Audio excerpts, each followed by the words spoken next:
लोकसभा के 146 विपक्षी सांसदों को निलंबित करने का मामला तूल पकड़ रहा है।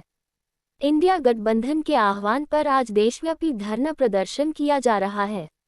इसी कड़ी में ग्वालियर में फूलबाग चौराहे पर सेव डेमोक्रेसी धरना प्रदर्शन का आयोजन किया गया।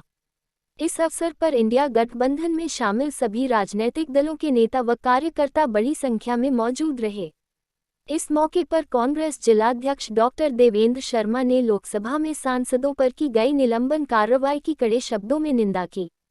वहीं धरना प्रदर्शन में शामिल कांग्रेस विधायक डॉक्टर सतीश सिकरवार ने कहा कि सांसदों पर की गई कार्रवाई के माध्यम से लोकतंत्र की हत्या की गई है।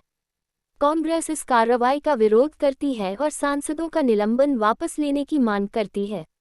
वहीं कांग्रेस का कहना है कि अगर जल्दी निलंबन वापस नहीं लिया जाता तो विपक्षी गठबंधन द्वारा तय रणनीति के तहत विरोध दर्ज कराया जाएगा।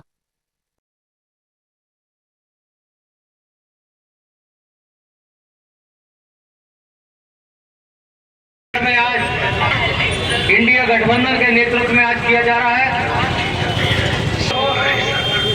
हमें अपने क्षेत्र का जनप्रतिनिधि कैसा बनाना है, ये भारतीय संविधान में व्यवस्था है कि 5 साल में कोई प्रदेश की बात हो तो वो संसद के भीतर या विधानसभा के भीतर जाकर वो बात बोले। जिस प्रकार से भारतीय जनता पार्टी की सरकार लोकतंत्र को कुचल रही है, उसके खिलाफ धरना दिया और इस धरने के माध्यम से इंडिया गठबंधन में शामिल सभी पार्टियों ने अपनी आवाज़ को बुलंद करने का काम किया। उसका मुख्य कारण है कि आपने देखा है किस प्रकार से लोकसभा में चुने हुए सांसदों को बोलने नहीं दिया जा रहा, जनता के मुद्दे नहीं रखने दिए जा रहे और जनता के मुद्दे रखने पर उनका निलंबन किया जा रहा है। भारत के इतिहास में ये पहली बार हुआ है कि 143 सांसदों को निलंबित कर दिया गया हो। ऐसी घटना मेरी जानकारी में आज तक किसी भी सरकार में देखने को नहीं मिली।